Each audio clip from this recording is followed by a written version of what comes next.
Ąžuolai, atrodo, prieš 3 metus debiutavai už Lietuvos rinktinę, dabar esi vienas jos lyderių, rungtynių svarba labai didelė. Kokios emocijos, ar yra kažkokia papildoma jaudulio prieš rungtynės?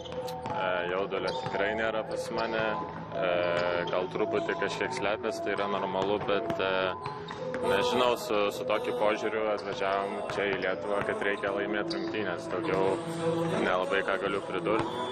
Kaip minėjau, tikrai didelės svarbos mūsų ateičiai, tai manau visi iki vieno tą turi omeny ir susiimsim ir laimėsim.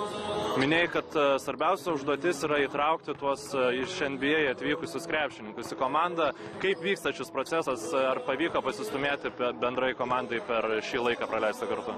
Jo, tai visi, kurie čia ilgiau esam buvę, tai jiem tikrai padedam, jie klausia klausimų, nebijo ir manau, natūraliai, nežinau, iš dienos jie atrodo vis geriau, jaučiasi vis, nežinau, patogiau ir puikiai patys supranta, kad čia trūkti krepšinis yra skirtingas, gynyboje daugiau pagalbų ir panašiai, tai manau viskas bus gerai. Ir prieš šias rungtynes kokie pagrindiniai akcentai? Tai bėganti komanda, mėgstanti mesti tritaškius, nenuspėjama, tai kaip ir minėjau, turim visas 40 minučių susikaupę kantriai ir užsidaryti. Ačiū.